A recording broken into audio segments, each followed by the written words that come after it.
Aya Velasquez. I'm an independent journalist from Berlin, and since I do not speak English every day, I will read my statement. In 2020, I became aware of broad-scale censorship in Germany when the accounts of renowned medical doctors and professors were banned from social media. It was a life-changing experience for me because it starkly contrasted with the image I had from my country as a non-perfect, but basically functioning democracy where every controversial opinion could be expressed as long as it was not constituting a crime under German law. I thought censorship was an ugly thing from the past, and in a real democracy, a bad argument would not have to be feared by anyone because it would be outsmarted by a better argument.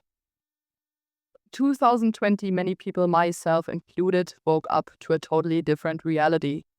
In July of 2020, Tedros Adhanom Ghebreyesus, the general director of the WHO, announced there will be no going back to the old normal. Tedros was right. In Germany, there was no going back to the old normal, and what the new normal meant was soon to becoming clear for everyone who dared to speak out against the COVID measures, broad-scale censorship, deplatforming, demonstration bans, police violence, home searches, debunking criminal trials for opinions, or simply making fun of politicians, defaming newspaper reports, framing, shaming, and blaming. The enemy may have changed over the years, but the pattern remains always the same, from COVID and COVID deniers to the Ukraine war and Putin apologists, the Gaza genocide and Hamas supporters, accompanied by the all-time classic of right-wing extremists, a category encompassing more and more regular citizens. 2020 censorship is an integral part of daily public life in Germany, and it has expanded and refined over the years. Most of the German censorship regime are international and platform-based, others are specific for the German context. At the level, Germany is closely collaborating with censorship regimes of the WHO and United Nations like the UN Infodemic Campaign. Germany and all social media platforms operating on European soil fall under the DSA, the Digital Services Act of the EU, and social media platforms work hand in hand with German authorities like the Cyber AZ to report online content directly to enforcement agencies. After COVID was over and Twitter was taken over by Musk, censorship has not disappeared, but platforms have moved from outright account banning to more subtle and invisible forms of censorship like AI-powered shadow banning, warning labels leading towards Wikipedia articles or government websites. Other features of the German censorship regime are rather unique and only comparable to the US or UK. One of them is lawfare. Government critics are bombarded with criminal proceedings. Most of those critics have never got in contact with law enforcement before COVID. Medical doctors, scientists, and judges had to endure home searches and went through criminal trials, resulting in years of conviction, loss of jobs, status, and pensions. In 2021, a new law was introduced, the Anti-Right-Wing Extremism and Hate Crime Act, reintroducing the offense insults against persons of public life. As a consequence, tens of thousands of criminal complaints were issued by German politicians and media celebrities against ordinary citizens. The best-known case is the Schwachkopf affair, where a German pensioner and his family received a whole search for posting a satirical meme about former German Minister of Economy Robert Habeck. The German EU politician Marie-Agnes Strack-Zimmermann issues 200 to 250 criminal complaints per month. There are agencies specialized on these complaints. It has turned into a veritable sidekick business model for politicians and other public media figures. Since then, home searches have become a part of daily life for ordinary citizens in Germany. The cases are reported to enforcement agencies by a dense network of federal systems combined with NGOs. In 2025, trusted flaggers have been denominated by the German state in order to flag social media posts as hate speech or online violence and report them. Prominent recent case is the renowned German professor Norbert Bolz, who was reported by a federal unit and had a police visit at his doorstep for a satirical posting on X. 60 Minutes report about Germany's Hate Action Day under former Interior Minister Nancy Faeser. 3 German state prosecutors were asked about how people react when the police takes their phones from them. They answered they're shocked and laughed, boasting that taking people's electronic devices would be even harder than the actual punishment because people would depend on their phones, thereby admitting that home searches served as a punishment before an actual conviction had taken place. Critical media in Germany are under pressure since 2020. Many got debanked once or several times. I myself got debanked 2 weeks ago without explanation. Former Interior Minister Nancy Faeser even tried to outright ban a medium, the right-wing medium Compact, issuing a home search of epic proportions, capturing obviously right-wing desks and chairs for months. Dirty media often serves to frame and defame dissidents. Journalists working in those outlets also complain about internal censorship. Texts are edited, reports deleted, interviews forbidden. The first and only German television report about DNA contaminations in COVID-19 vaccines was taken offline just after a few days because of an alleged lack of information about the measurement method. By these standards, a lot of government vaccine campaigns on public television would have to be taken offline as well. Critical artists are under pressure. Contracts are cancelled. Public venues are morally pressured by local NGOs if they dare to rent their space to conspiracy theorists. Most venues bow down and cancel events, often last minute and without explanation. COVID-related Telegram groups were censored in app stores after German Interior Minister Nancy Faeser met with Telegram officials in winter of 2022. Also, Germany's Interior Secret Service, Verfassungsschutz, protection of the Constitution, plays a crucial role in the German censorship regime.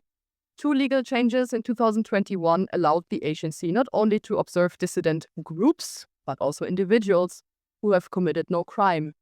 Besides a change in the law, a new category of observation was created, Verfassungsschutzrelevante Delegitimierung des Staates, which is an unpronounceable term even by German standards. It means protection of the constitution relevant delegitimization of the state. The new category provides a convenient one-fits-all umbrella term for all dissidents not fitting into left or right-wing or religious extremism schemes. Although German Interior Secret Service is not a censorship entity per se, it frames individuals and groups in its yearly reports and encourages society to isolate them. I, myself, am observed by the German Interior Secret Service for my journalistic work. Despite all the censorship that I just described, we had the rare opportunity in Germany for a glimpse behind the curtain of the COVID measures in form of the so-called RKI files, which were leaked from Germany's foremost health authority, the RKI, the Robert Koch Institute. The German independent medium Multipolar fought for years to obtain the internal minutes of the panel, and it received a highly redacted version of the files and published it in March of 2024. Even in the highly redacted version, it became apparent that internal debates in the RKI differed very much from its public statements. Also in March of last year, an RKI employee got in contact with me.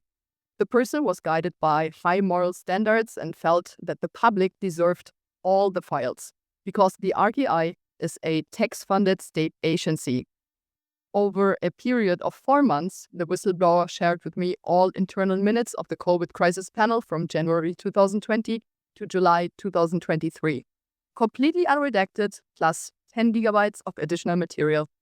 I published the data in July of 2024 and held a press conference about it with 2 colleagues.